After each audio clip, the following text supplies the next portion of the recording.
Greetings, everyone. I'm Mar. Once again, this is my opinion. When your friend is going into the same occupation as you or attempting to, you want to give your support. Nudge them a little bit in there. Yeah, go like this. You got to do this. Give them little pointers every now and then. But you got to be delicate about it. And if they don't take your pointers, you got to take it well. That is a conflict that Ray has to deal with in this episode. The article. Now, I think I've mentioned a couple times already in the series, this was one of the first episodes I saw. But the funny thing is, the only part of the episode I remembered was the B plot involving Frank and Marie and their random argument involving an English muffin. The rest of it I did not remember. So as I was collecting the seasons and then watching through them, I'm like, where is that episode going to be? I know it wasn't from a later episode because the kids were younger. But I don't remember specifically where it was. And I just randomly put on this episode. Watching the part, I'm like, okay, there he is. There he's going. And I'm like, oh, there it is. And the funny thing is that I think it took like the second or third time I was watching through them to get to it because I skipped it the first time. I'm like, yeah, I'll get it next time. And of course, because of that, in the central drama with Ray and Andy, I never skip it. Haven't since. The central drama of the episode is that Andy has been interested in writing for a while. Currently, he's Ray's stats guy at Newsday. He gave Ray an article he was writing. They never directly mention what the article is about specifically, but it is about sports, since Ray is a sports columnist, and it sounds like it's about baseball based on a couple side comments, but it could be about any sport. And he's all like, hey, come on, tell me what it's about. He's trying to get it out of Ray while Ray's, trying to get his food ready, taking a sip of a drink. This video is not sponsored by Rain, although I wish it was.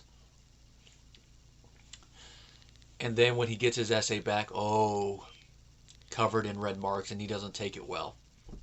And Ray gives him good advice for anyone that writes, no matter if you're writing in English, you're writing for history, writing political science, no matter what field you're writing in, the thing he says is a good piece of writing advice. What separates the men from the boys is the ability to take criticism, make notes, and make it better.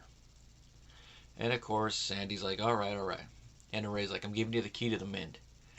The problem is with this, is it's the way that Ray explains it. I mean, he is trying to be nice to Andy, like, you get a little repetitive here. Which, depending on how it's worded, Ray might have a point. But depending on how you have your words structured, repetition could be good.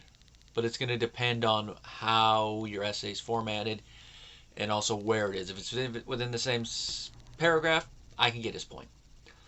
It's just the way that Ray goes about telling Andy does make Andy break down, which makes you wonder how bad Andy is at receiving criticism, even if it's constructive criticism. Because the way he's reacting, it's like if you had a drill instructor come in and go, "What, did mommy and daddy not love you enough? Did they teach you how to write like this?" Like that. You would imagine him crying like this. But it's probably because Ray, as we've seen a couple times, has been shown to be a little insensitive. But that seems to be more with his family than with his friends. But it shows here it can happen a little bit. But it didn't really come across to me as super insensitive. At least initially. Afterwards, when it cuts to it and we hear how things were going on off screen, that comes up a bit more because he says he was embarrassed because Andy was crying and he was like, "Stop crying." It's like, Ray, really? You, instead of consoling your friend and be like, all right, it's not that bad, Andy. It's not that bad. Come on, Andy. Let me. And then starting to point out the good things in the essay to try to work him back up. Instead, you're like, hey, stop crying. Which, of course, that's the Frank speaking in Ray, as we've seen time and again. That does pop out a little bit, but as it went over in season 1, Ray is trying to be better than his dad, but it's still a little bit there. Which makes me worry a little bit for Michael and Jeffrey, what part of Ray will show up in them when they get to be adults. Now, after telling Deborah about this, and Deborah rightfully pointing out why Ray was wrong for the approach he took with Andy, Ray goes back to apologize, only to find out that Andy did appreciate it, and the guy didn't take it too well, and that he doesn't really need the notes because he sent it to Sports Illustrated and they bought it. Now, at first, Ray thinks that he took the notes, made it better, and then submitted it, but we find out that Andy didn't take the notes, which makes Ray sulk a bit because it's like, really? I take time out of my schedule to grade this work for him, give him some pointers to improve it so he can submit it somewhere. He submits it without it, and then the Sports Illustrated, who has rejected me multiple times, takes it. No class, no taste, no credibility. Which, since he is a professional writer, you could kind of see why this would peeve him off. I mean, he gives his friend the notes, so there's that whole personal thing. It's like, you ask for my opinion on your work and you don't take my notes. Alrighty, that's your prerogative. But then you can also see from a professional standpoint why he'd be mad with Sports Illustrated, a publication that has rejected his work before, which that's his little personal bias. But from a professional standpoint, it's like, they really accepted this in its current form.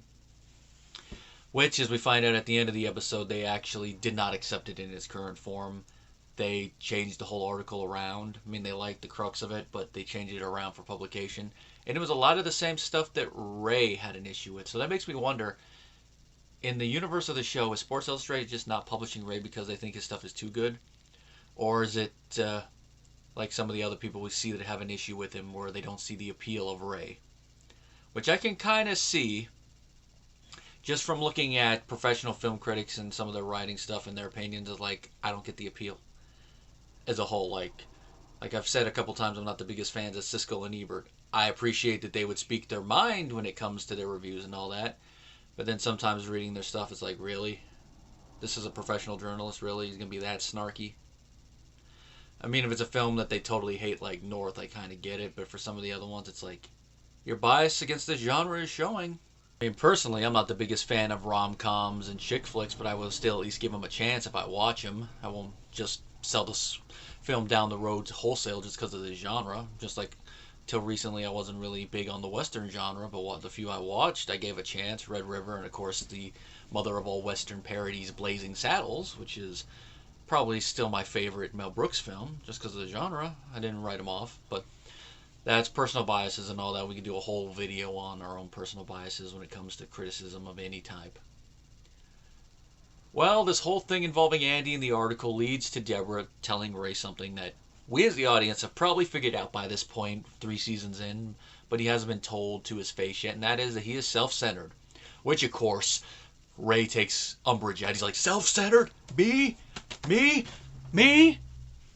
And of course, he goes across the street to talk with his family about it. Robert is across the street again doing laundry, which is a little gag there. Robbie moved out. He still has to do laundry. They go over there, and he brings it up, and all 3 are agreeing with Deborah that he is self-centered. Even Marie, which is like, what? Like, you know that when Marie is agreeing with something Deborah says to Ray, you know it's true. And I just love the way she says it. Of course you are, dear.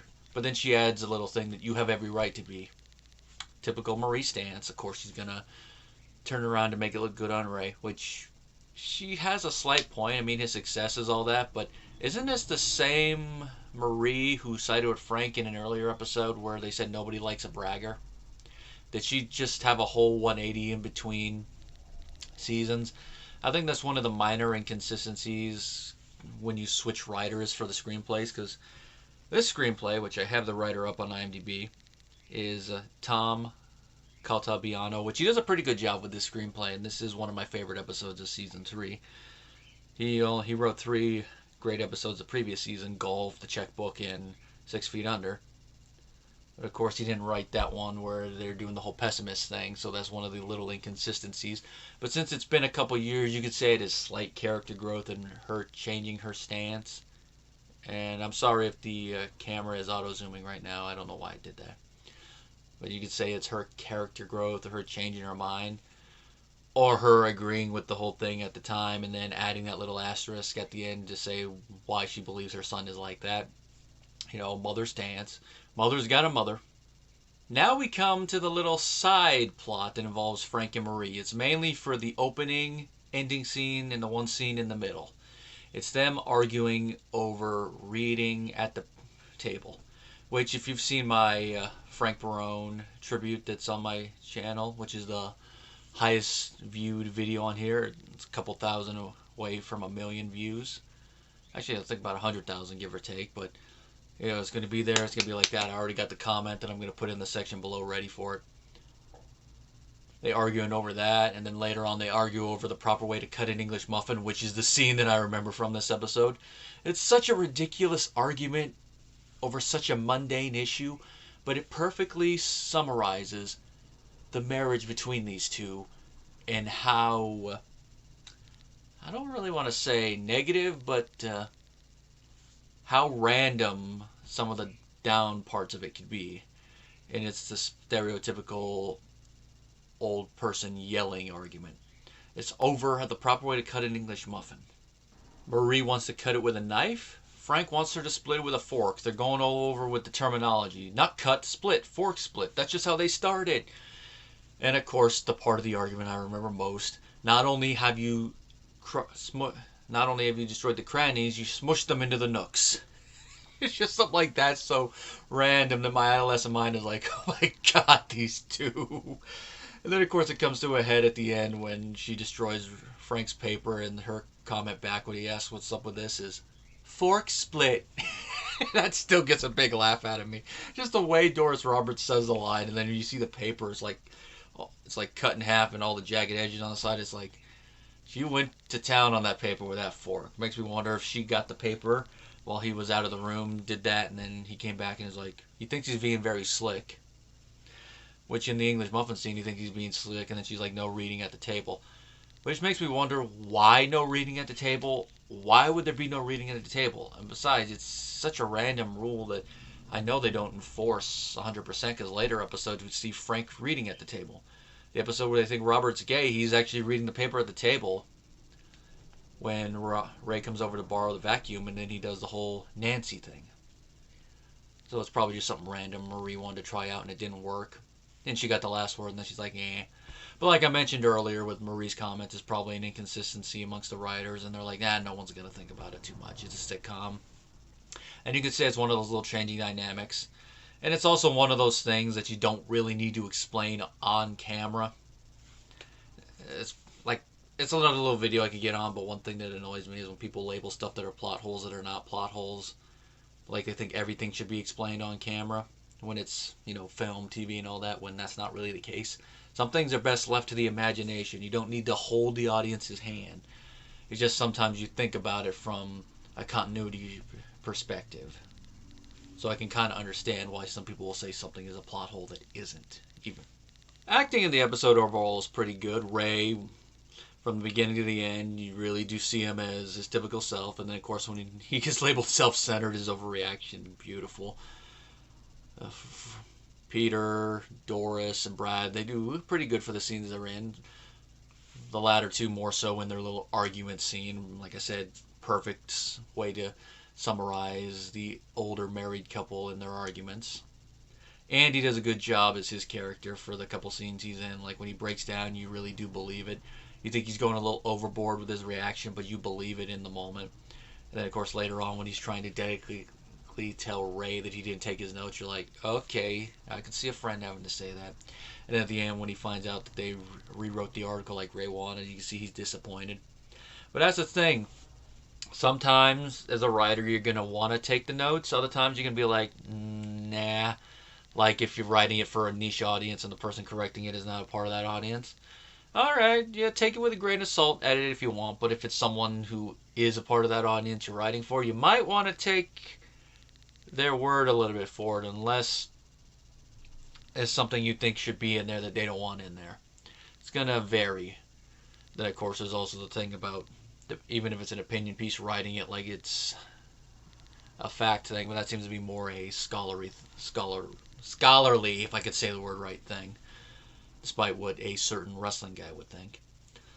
And that concludes this episode. Now we're going to go to another episode written by this same guy that is in my top 10 of the entire series. And of course, this is one where the status quo is going to shake up a little bit more, but this is a status quo that started at the end of season 1, and it's been a consistent one, even though it's only been highlighted in a couple episodes, but it's been part of the characters. And that, of course, is the episode where Robert and Amy break up for the first time.